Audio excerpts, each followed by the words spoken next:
Benoit, welcome to the show. Great to see you again. Thank you for inviting me. And yes, great to see you at this unbelievable time for precious metal. So I'm Yeah, glad to be on the show with you. it is.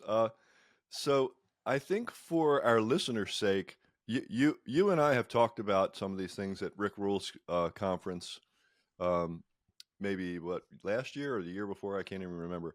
And but we'll have to go through those again because I want our listeners to get the full story on AYA Gold and Silver, your company. Um, and I have to start in one particular place, which is the place where you are mining, which is totally unexpected.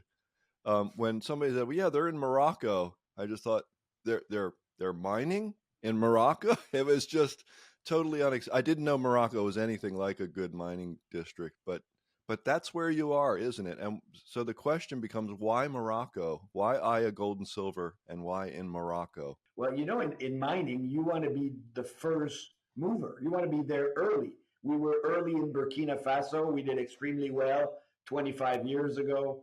Morocco had this law for 100 years that, natural resources could not be owned by anybody else but by the state or Mm, by the royal family. And so nobody has looked at Morocco. And it opened up 10 years ago when they decided to let people in. And nobody really went in but one company, which was AYA, which was put together by somebody before me. And they obtained fantastic assets. The Zgounder mine is one of the best in the world. The Boumadine project's probably one of the most impressive project right now in the world. And there's much more coming. We keep adding ground to our portfolio. But Morocco is as good as Ghana, as good as Canada. It's a VMS belt.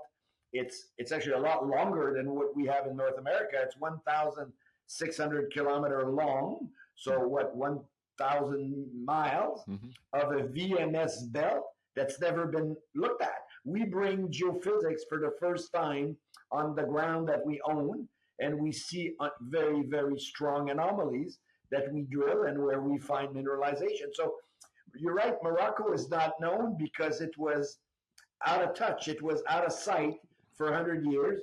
It's now opening up. But I can tell you now, there was a conference in November in Marrakesh, and wow, it was busy. And people were in looking at what we have, at additional ground, and what the government has, and it was a very busy conference. On top, the Saudi conference, Futures Minerals, in January, where you have 20,000 people.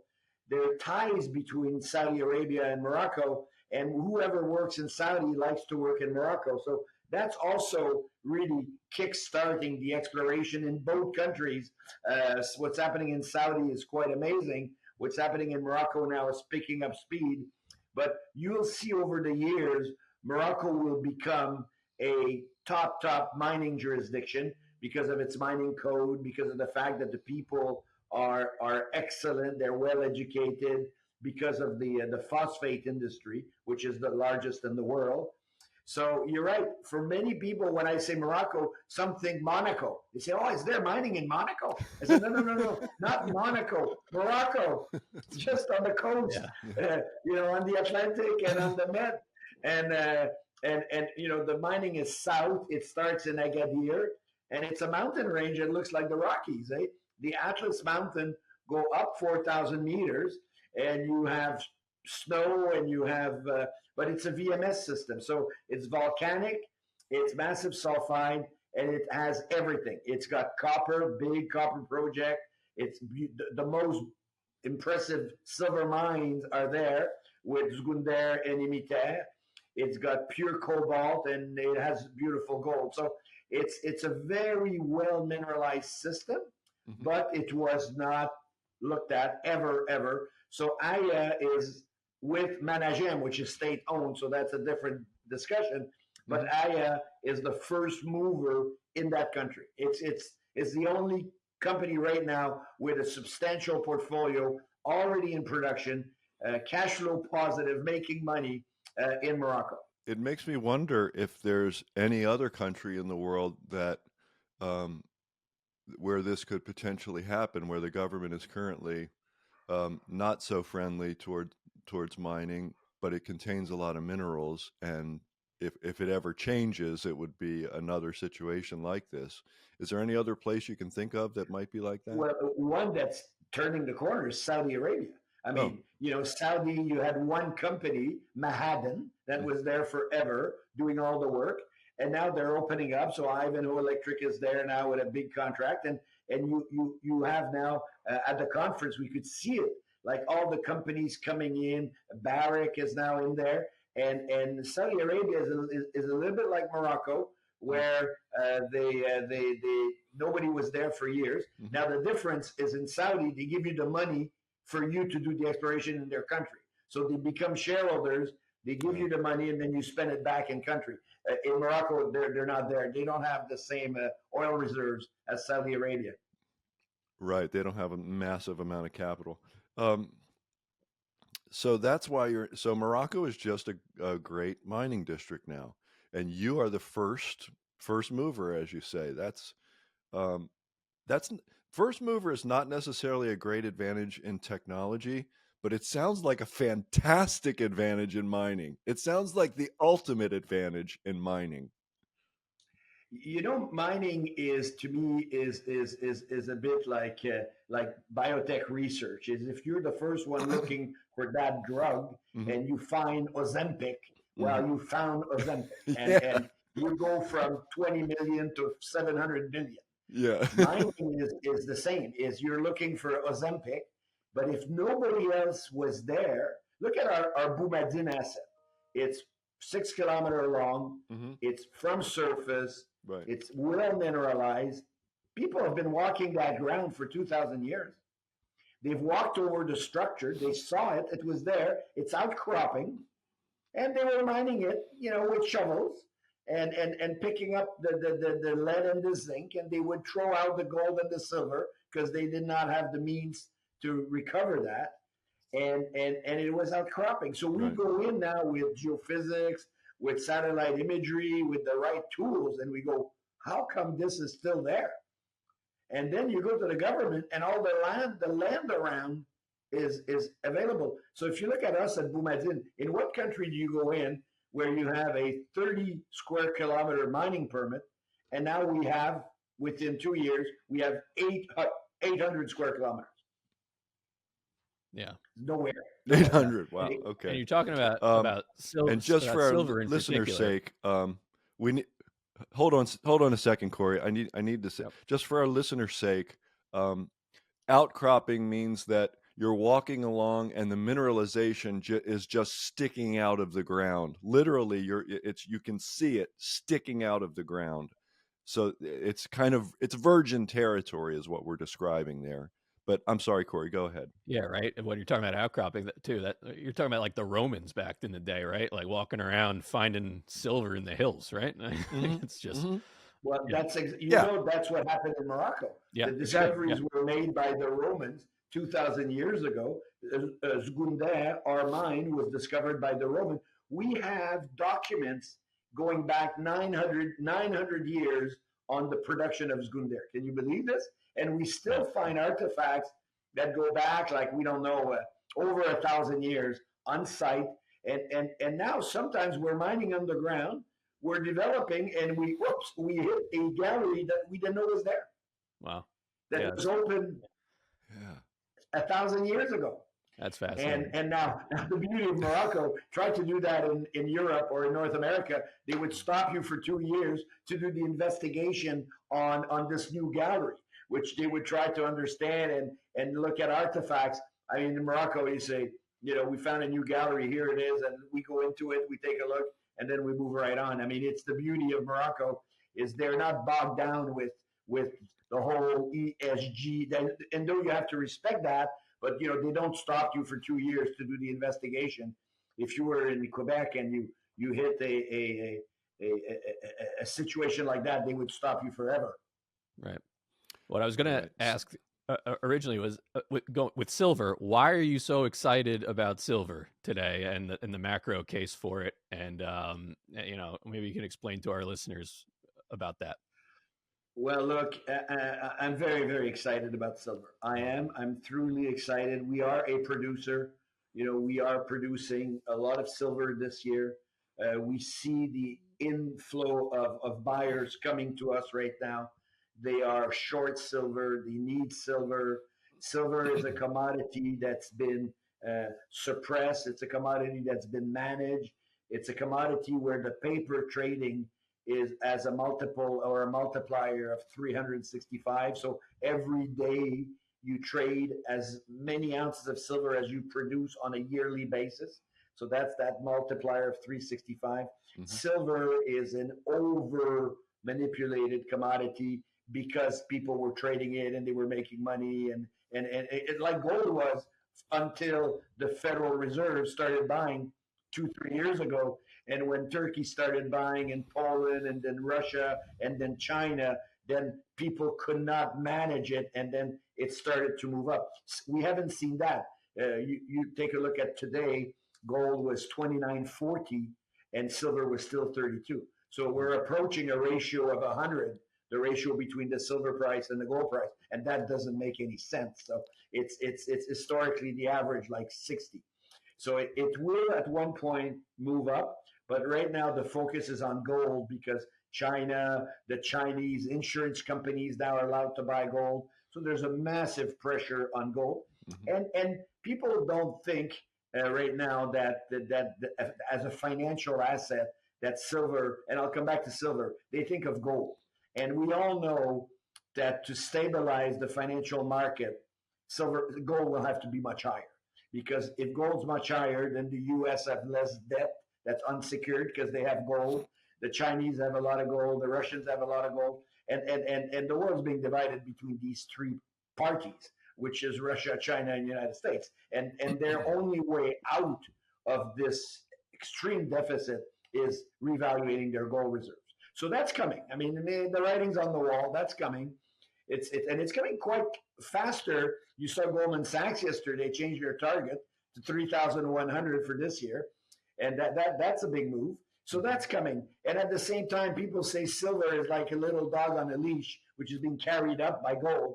So gold's going to pull up silver, and the demand as well is there. And when people now we're coming to the end of the inventory for silver, and then people will realize that silver's got two things. It's an industrial asset. It's also a financial asset. Right now, the big move is as an industrial asset for solar panel, AI chips, armament, healthcare, communication, all of that. The demand is extremely strong. But it's going to come back also as a financial asset. The day the world says, you know what, I'm starting to buy silver as a financial asset, there's no supply.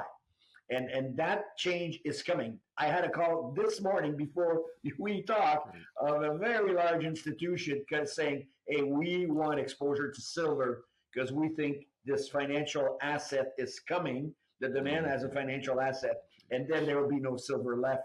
And you'll see silver go back to 60. If it goes to 60 and gold is 3,000, well, you have a $50 silver price.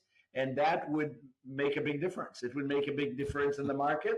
I think people will stop shorting it and playing around with it because the financial demand is going to really pick up speed and it will make it very hard to buy silver. We're seeing it. We're producing quite a lot this year, and people are trying to sign long-term agreement with us on supply, silver supply. So I'm very, very bullish on the silver price. Is it going to take a month, 2 months, 6 months? We don't know, but it's coming. And as the gold readjusts itself as a financial instrument, silver will follow. Sorry, it's a long answer, but I sure believe it's coming. Yeah. It's a good answer. It's a very good answer. Yeah. And we've discussed silver many times at least a few times in the past year or so on the program. And historically, if you look at that long-term chart of silver, it's a really spiky chart. Silver it'll disappoint you and then spike up after gold has made a big move. So that's that's the dynamic that we kind of look for with silver. And boy, are you in a good position to take advantage of that. But you produce gold as well, right? Right now, we only produce silver. Right now, Oh, our only first silver. mine is 100% silver, which is extremely rare, and Yeah. it's very high quality. So again, yesterday I was in discussion with the refineries, and they're bidding to get our silver because they say it's so pure that we use less energy to make it 99.99 because we ship it to them at 99.2, 99.3 from the mine. Mm-hmm. Wow. Which is extremely rare. There's no nasty elements to it. Actually, our silver is pure. We are mining, and this is typical of Morocco. You have pure native silver mines that were put into place 550 million years ago when this volcanic belt was put into place.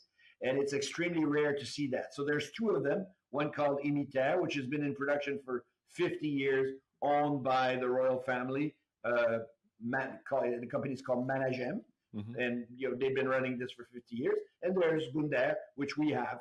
So it's pure native silver. It's 100% of our production for the coming 4 to 5 years.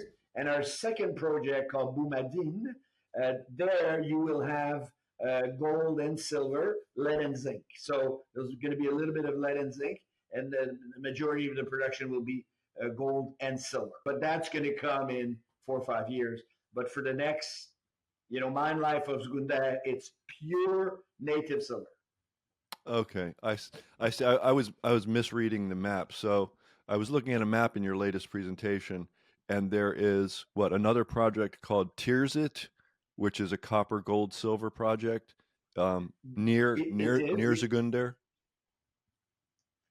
So you're right, but that's not yet in production. So Okay. that's a gold, copper, silver deposit, Mm-hmm. which has been mined over the years. Same thing by the previous owners. We bought that, and that we're doing some work there. We are looking at, is it big enough for us to put the infrastructure to truck it over to the plant? Because at Zgounder we have 3 plants. We have 2 leaching plant and 1 flotation plant. So we have capacity if ever we found a structure that would be polymetallic. We have capacity to treat it. I see. And while I'm looking at it, so I see Zgounder, Tirzit, I see Boumadine, something called Imiter bis. Yes. So in French, bis means junior, number 2. Okay. In French, Imiter bis, and we're right touching the main Imiter mine. Okay. And the Imiter mine, which is owned by Managem, have discovered over the years close to 500 million ounces of silver. Wow. And have been in production for 50 years. And in our portfolio, we have that permit, which is called Imiter bis, so Imiter Junior. So we've done some work on it. It's got some very nice structures. Mm-hmm. It has some gold, which they don't have at Imiter. So we're keeping it. It's not a standalone right now, so we're keeping it. We're looking to add ground around it as well. But we're right beside, I think, one of the most beautiful silver mine in the world, which is Imiter, and so we're keeping it. So that's why it's called Imiter bis. Okay. And the other 2 that are on the current map that you guys just published in your presentation, Azagur looks like copper, moly, and W is tungsten. Am I right? Okay. I had to remember my symbols there. And Amizmiz is a gold project. They look like they're a little north of Zgounder near Marrakesh. That's right. So those 2. How far along? Amizmiz to start, and as you go, we'll decide. But that's why we've created the spin out called MX2. So we created a spin out which will close any day. With the team from Redback Mining, Rick Clark and Adam Spencer and the Geo, and they went from Redback. They sold that to Kinross, as you know. Mm-hmm. Then they went and did a couple of other deals, including Montage in Ivory Coast. So the team came over to Morocco, and they wanted to. I guess it's a great progression to go out of West Africa into Morocco, where life is fantastic, infrastructure is great. Mining code is friendly. People are there. So Rick and the team moved out of Ivory Coast into Morocco, and we did a deal together. We created MX2. It's well funded. It's got some very, very senior new shareholders coming in. And Amizmiz, and maybe as a group to be decided shortly, is going to be rolled into MX2. And Rick and his team are going to see the development. And why we did that, because those are not silver assets. So we did not want to pollute our message that we're developing a gold tungsten or a gold asset. We thought that was kind of a mixed signal. So we created MX2, which will be pure gold with its own team. And AYA owns 42% of this new company, which will go public in a few months. Okay. All right. We'll look for that. Let me get this thing back in front of me here. Let's talk a little bit about, I want to talk a little bit more about Zgounder, because it is such a remarkable property. You have, it says on your presentation, you have industry low discovery costs. Are you telling me that you have the lowest discovery costs in the world there, or among the lowest in the world? We look as a company. Our discovery cost last year, we haven't yet. It was 15 cents per ounce of silver. So in 2023, 2024, we're finishing the resource update. But in 2023, our discovery cost was 15 cents per ounce of silver. So that is, yes, one of the lowest. I haven't seen any lower cost, but maybe it may exist, but I have not seen that to discover ounces at a cost of 15 cents. Two reasons is the discovery is at surface, it's there, and the cost of drilling in Morocco is 1/3 the cost of drilling anywhere else around the world. All in, including assays in Morocco, you are at $145 a meter, all in. Why is that? Including the cost of labor, the cost of the equipment, the cost of power. So labor in Morocco is about 1/10 of North America, 1/3 of probably most of the world. Look to give you the example, we build the new plant at Zgounder with all its infrastructure, new tailings dam, new water reservoir, everything, not a big camp, and we build that for $140 million. That same camp in Canada is between $450 and $500, and I always joke, in British Columbia it'd be $700 million. That's right. So when you look at what we can build in Morocco, craftsmanship is phenomenal. The quality of construction is impeccable. The quality of the steel, which they have there, is impeccable. Power is at 7 cents per kilowatt hour. So you have a workforce that is willing to work with you, that is very inexpensive when you compare to North America or Europe, and craftsmanship is better. So the unemployment rate, which is for them, they look at it being a negative thing, is 13% in Morocco right now. But for us, as an employer, it says that we have a lot of people available coming in to work with us, and they're young and they're very well educated. So we don't have a shortage of people. The costs are low or lower than the rest of the world, and they're very good. So our drilling costs are $145 a meter, and the discovery rate is fantastic because we've been drilling the Zgounder structure and the Boumadine structure. So our cost of discovery was in 2023, it was 15 cents. We're going to come up with our new resource update next week on Boumadine and a little bit further on Zgounder. And last year we spent 35 million in exploration. So but a lot of it was infill drilling. So we won't have the same success rate because we did a lot of infill drilling. That doesn't add, but it changes the category. But our cost of discovery is still extremely, extremely good. Just for listeners here, like, I know it's kind of intuitive, but the cost of exploration being so low, why is that so important, and why is that an advantage for you guys?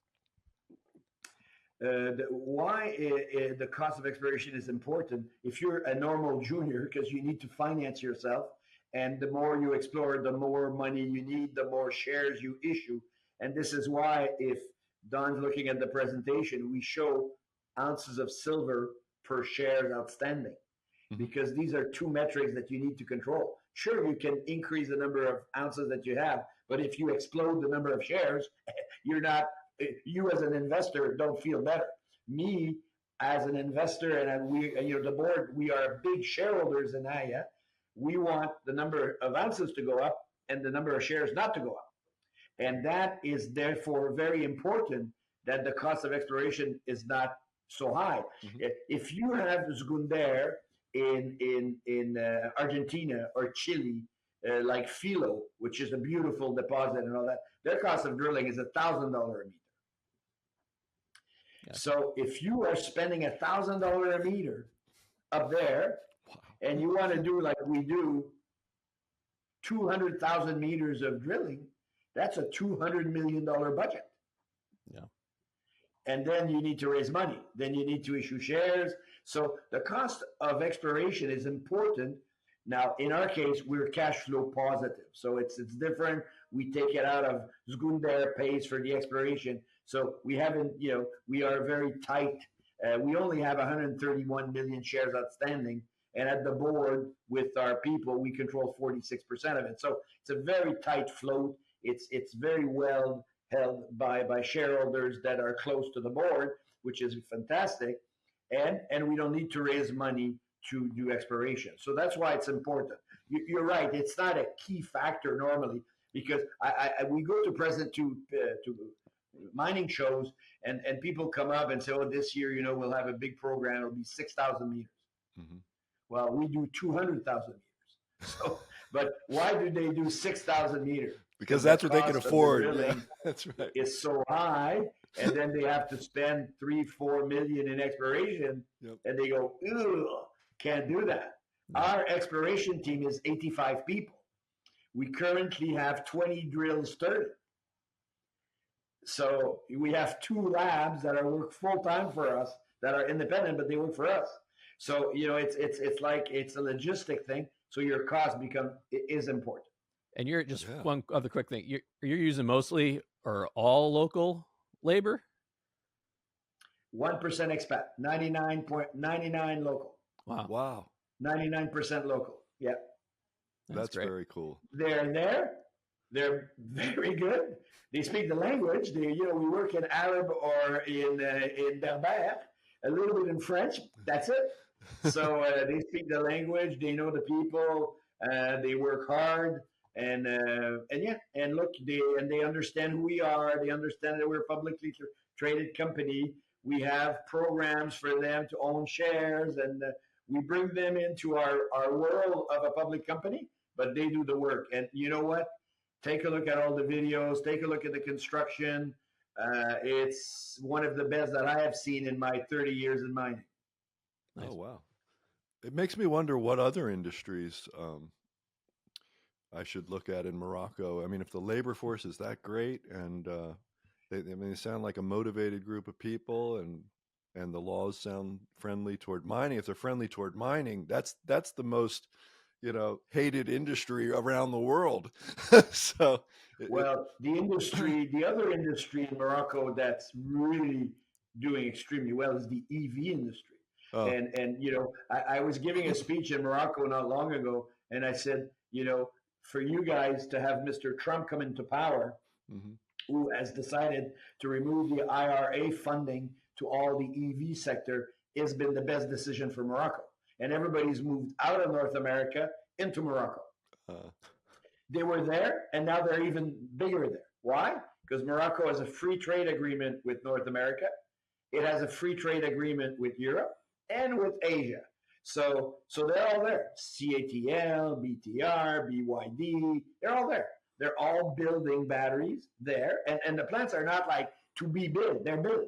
They're there. They're working. So the EV sector in Morocco, it's in Tanger, it's to the north, is amazing. So what you see in China, the next place in the world that's got the same kind of pizzazz and momentum in EV is Morocco. Wow. Did not know that. I want to get back to another question. Why is the power so cheap in Morocco? You said it's like 7 cents. That's a great question. And the reason is because it's wind and solar.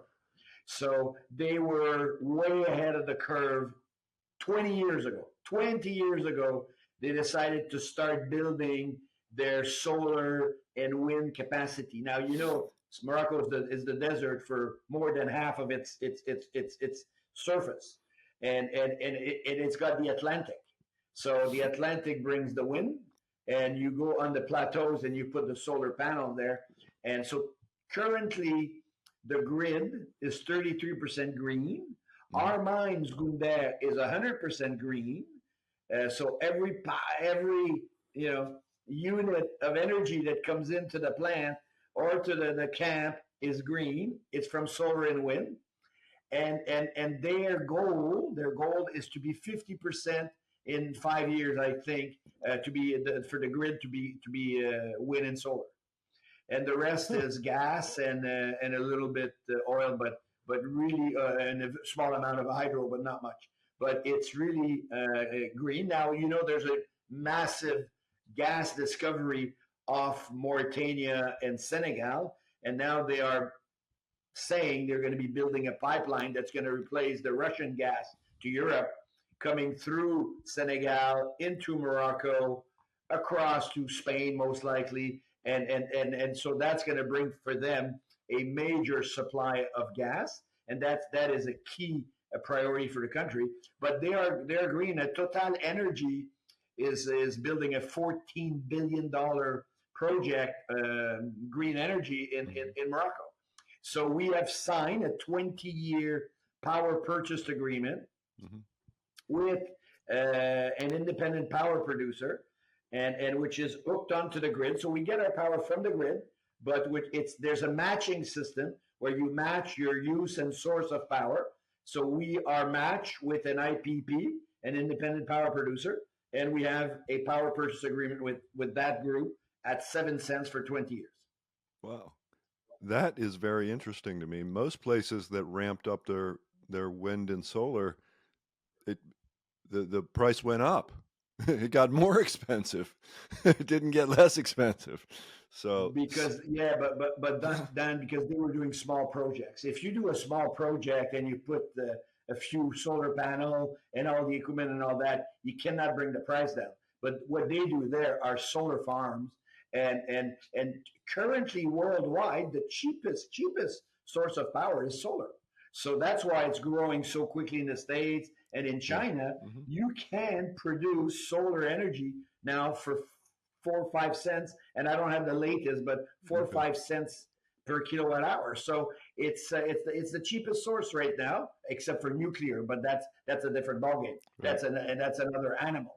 Yeah. But nuclear is also staying very alive because it's going to be one of the cheapest sources. But that's why Morocco were at the forefront of the thinking on green energy. Wow. All right. I have more questions about that, but we're going to Morocco. That's right. Should come. We have tours. I'm telling you, the best food, great people, surfing all year long. 12 months of the year in Agadir, skiing in the Atlas Mountain, the best food you can find, the fish, and the local cuisine is amazing. Music's great if you love music. And the city right now in the world that I think is kind of the place to be if you want to have a good time is Marrakesh. And Marrakesh is very young, very trendy, and at the foot of the mountain. We have our technical office there. You're at the foot of the Atlas Mountain, and from Marrakesh, you go up into the Atlas, and that's where all the mining sector is. Gotcha. Yeah, so Dan may have another question here, but I just... Go ahead. You can go. I mean, I was just curious, how does somebody from, you're Canadian, end up in West Africa?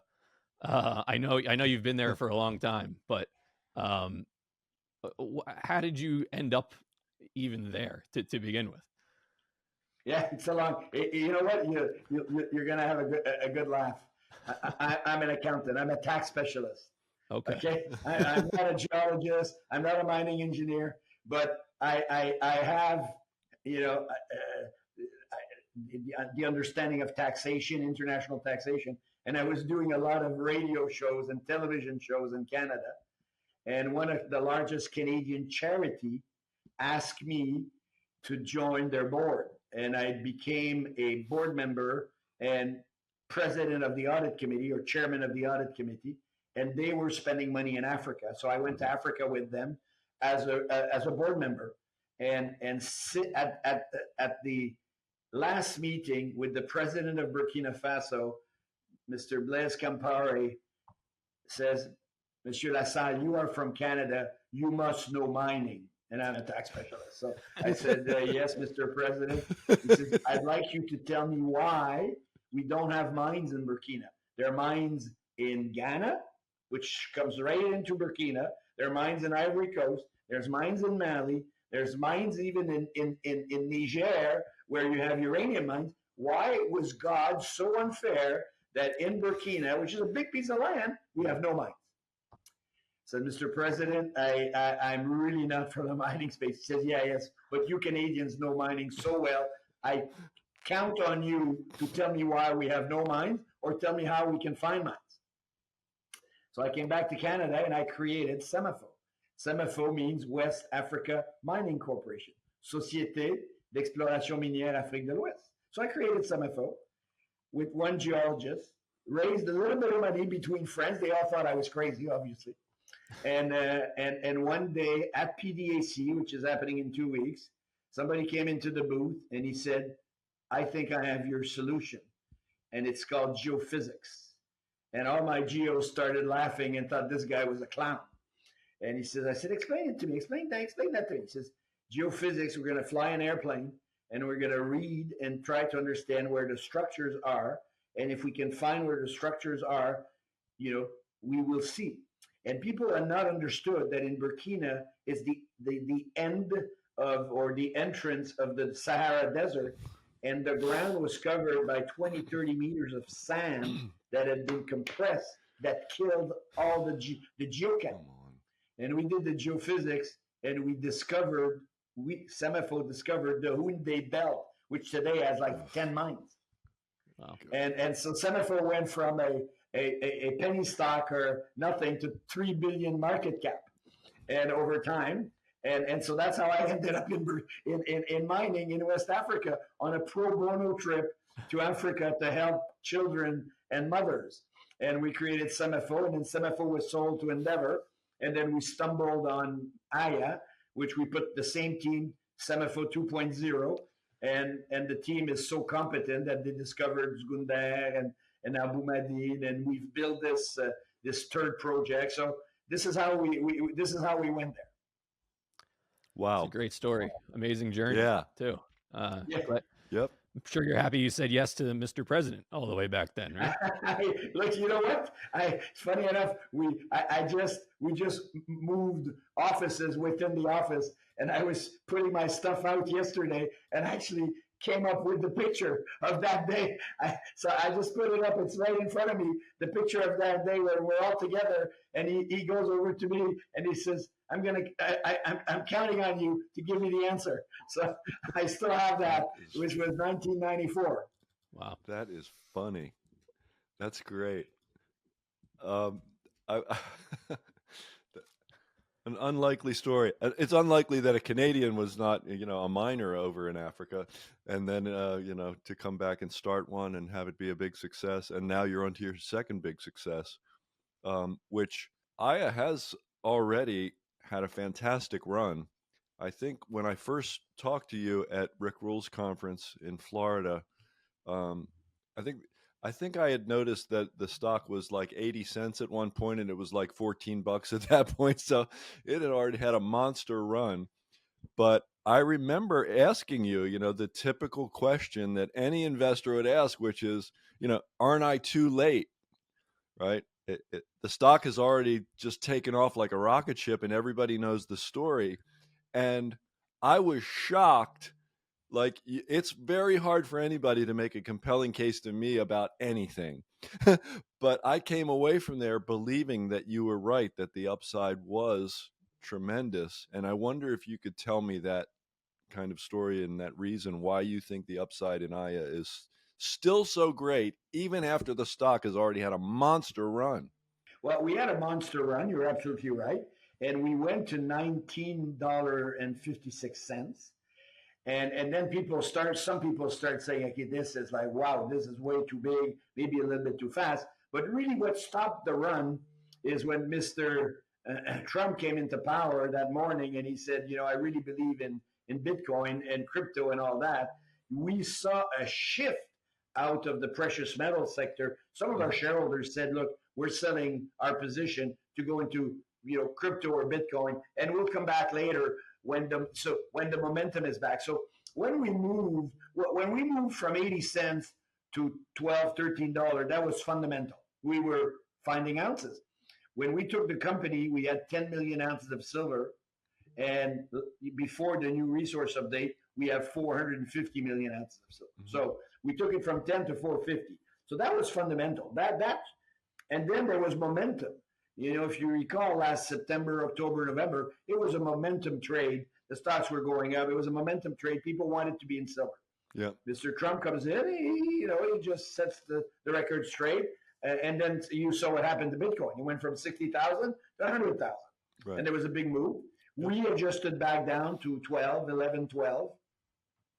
We also had a difficult Q3 last year because of the ramp up of the underground mining, which we've corrected. And so we took a beating back to 11. And today we're between 11 and 12. But where do you see in mining that we're going to be adding, and I'm giving you a round number, 100,000 ounces of silver every year of new discoveries that we're adding to a producing mine and a to-be producing mine in one of the best jurisdictions. So what we need to see now, and so we will be continuing to give very good result. We gave some 2 weeks ago on our production for January. January was equivalent to a quarter. So the amount that we were producing per quarter, we produce in January. And January was the beginning of the ramp up of our new mine or new plant that's been there. So the ramp up is continuing very, very well. It's going to grow, and we should be exiting the year with a quarterly production of 1.5, 1.6 million ounces per quarter at an all-in cost of $14. So it's very, very good. Mm-hmm. But the real upside comes from the exploration upside. So at Zgounder, we have 400 square kilometers, and we're only mining from one structure, which is 2% of the area that we have. And at Boumadine, we have 800 square kilometers that we've added this year, and all we've drilled is one structure. And on that one structure, as of now, we're at 352 million ounces of silver, and next week will be a lot higher. So so the reason why AYA was such a great trade, and it's continuing to be a great trade, because we're finding ounces in the ground at 15, 20, maybe 25 cents this year, but we're adding ounces that have a margins of $18. So if you have a margin of $18 and your cost of discovery, make it even 50 cents, your value goes up. So that's why the value of AYA will keep going up, because we keep adding ounces that have beautiful margins at a very low cost of discovery.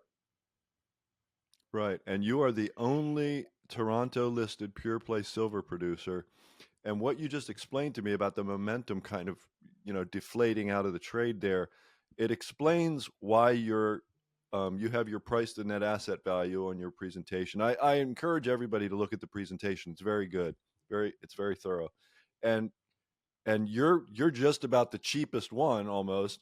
And it makes sense, doesn't it? Because silver's kind of, it's more volatile than gold. We all know this. Mm-hmm. And so it's kind of this moment sort of playing right into a decent value-oriented mining investor for AYA. It feels like an interesting moment. It makes me want to look at the stock.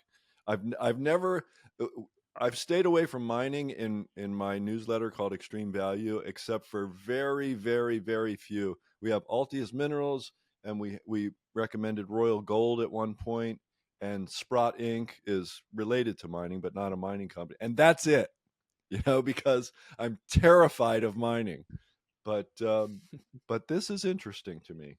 It's interesting. Yeah, and momentum will come back. It will come Oh back. yeah. And once it comes back, we are the tier one quality that people look for. Because most people say, okay, I don't want to take a jurisdiction risk. And if silver is going to go to $50, the bad jurisdiction are going to get worse. That's Yep. for sure. So you don't want to take a jurisdiction risk. You want good quality assets, and you want management that has done it, that has got a track record. And that's what we bring to the table.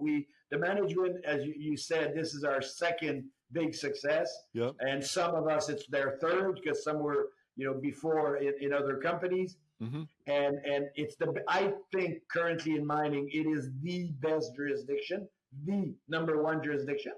And the assets are great. So when the momentum comes back and you are a big pension fund out of London or out of New York, and you say, okay, I want exposure to silver, but I don't want to go to and again, without giving any names, to some South American countries that are really getting to be very, very difficult. They say, I don't want that. So they come and they say, okay, well, this is great exposure to silver, better than buying the commodity. Because if silver goes to 50, if you bought the commodity at 30, you had a 40% run or 50% run. But if silver goes to 50 and you're a shareholder in AYA, your run's going to be triple digits. Yeah, that's going to be epic. It's going to be very different. So let's talk. So we've talked about the major sources of risk in mining, right? We've talked about jurisdiction. We've talked about the people, right? Rick Rule would call you guys serially successful because you had SEMAFO, now you're onto this, and you've had success already with this. So that's, and the assets are great. The quality of the terrain, the deposits is great. The balance sheet. Let's talk about the balance sheet. Currently, you have listed that, and this is just your latest presentation. If you have more up to date, that's fine. Looks like 100 million in debt, 73 million in cash, and a recent market cap of about $1.5 billion Canadian. And those other figures were U.S., but people can do some math, I guess, on this. Did you say 100? It says here 141.9 million shares fully diluted. 73 million in cash, 100 million in debt, and you're producing, really excellent grades and excellent assets. This is really decent. Yes, and Dan, the debt is a debt on the project, which was for the plant that we just built, and it's with a development bank. So it's there's some banks that lend you money, but it's called loan to own. They hope that you default so they can buy it. Right. This is not the case. This is it's a development bank. The loan was made for the development of the area of the zone where we operate, for the creation of local jobs, for our ESG approach, our corporate social responsibility approach. So it's a very soft loan, very, very soft, and it's the only debt we have in the company. We don't have anything else. We have no hedging, no streaming. We sell at spot every day.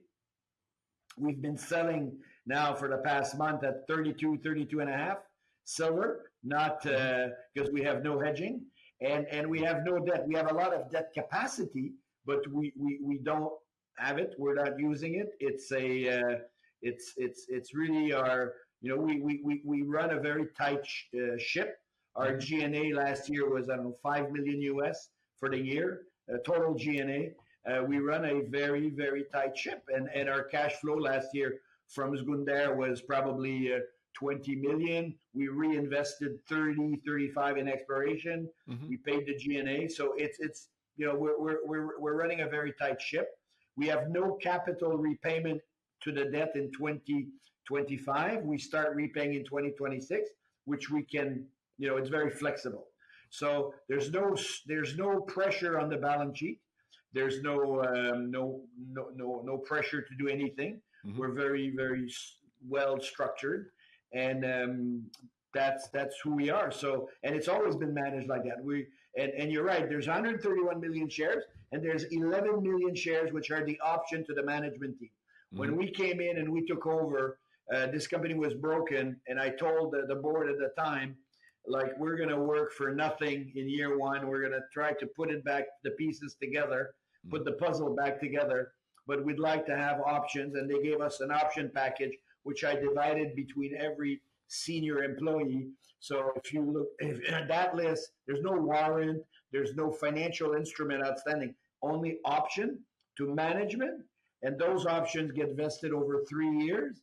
And I've never exercised. Mustafa, my number two, has never exercised. The younger guys have exercised a little bit, but very often to pay down their mortgage. But that's it. It's very well run, and I do not plan to exercise any until we get taken out in a few years at full value. All right. You said no streams or royalties, so all the revenue is to AYA. Yep. Okay, and no participation at spot. No participation by the government or anything like that either. The government, they have a 3%, 3%. and a royalty that we pay to them as a tax. So there's that's with the government. There's 3% with the government, which is very reasonable. Right. Yeah. It's lower than my tax. It's not like 30, right? Yes. Okay. This is a hell of a story you got here, Benoit. This is, it is. It really is. So we've come to the point where I like to ask my final question, which is the same question for every guest. And even if it's a non-financial topic, which we do sometimes, I always ask the same final question. So if, for our listeners, if you could just leave them with a single thought today, a single takeaway, what do you think it would be? And you can take your time answering. If you've already said the answer, feel free to repeat it.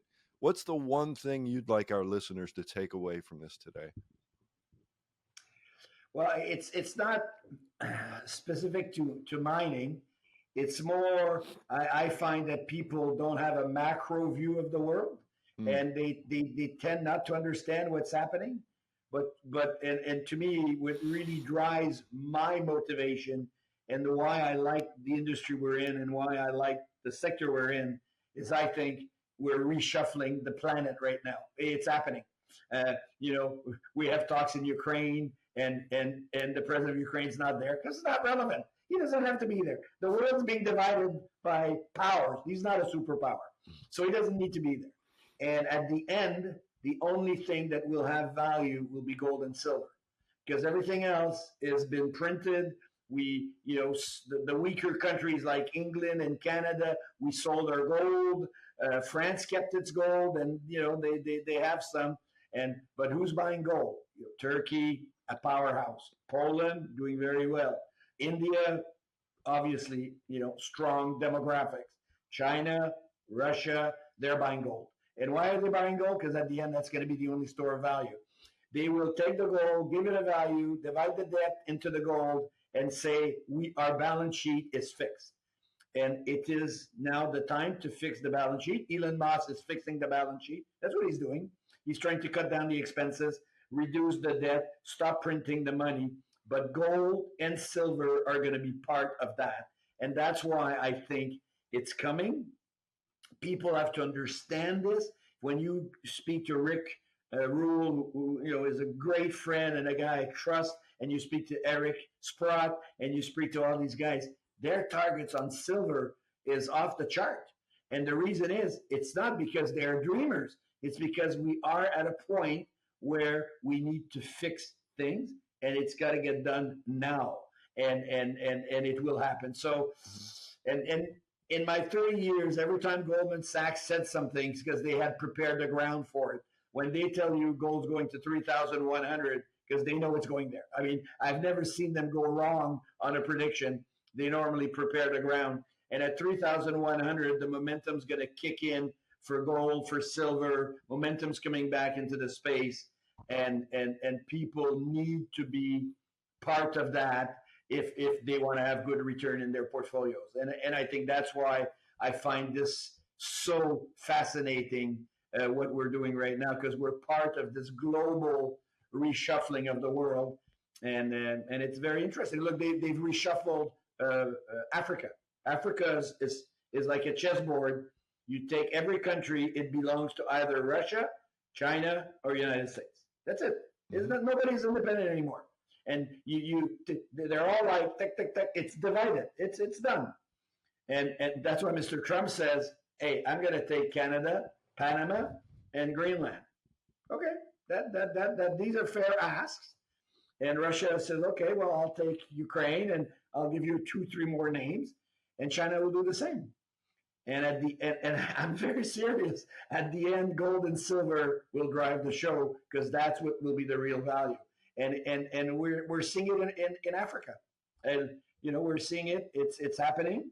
And us North American are not welcome anymore in Burkina, in Niger, in Mali, in Chad, soon in Burkina, obviously not, but soon in Togo, Benin. Why? Because it's now Russia. And so us, we can't operate there. The Russians operate extremely well. Algeria, now Russia. Can't operate there for us, and not impossible. You can operate in Egypt. You can operate, if you want to operate in Sudan, Eritrea, and all that, that's China. So the world's been divided, and that's what it is. All right. That's a great answer. Just take a look at what's going on in the world. You'd own a lot more gold and silver if you really understood it. Yes, that's my point. Yeah. So Benoit, thanks so much for being here. It was great to talk with you again. Are you going to be at Rick Rule's conference in July? Okay. Of course, absolutely, always. Right. I'll see you there then. Thank you so much for the time, and I'm glad that we were able to take the time this morning. It's always a pleasure. Yes. Thank you very much. Thank you. Thank you, guys. Thanks. Opinions expressed on this program are solely those of the contributor and do not necessarily reflect the opinions of Stansberry Research, its parent company, or affiliates.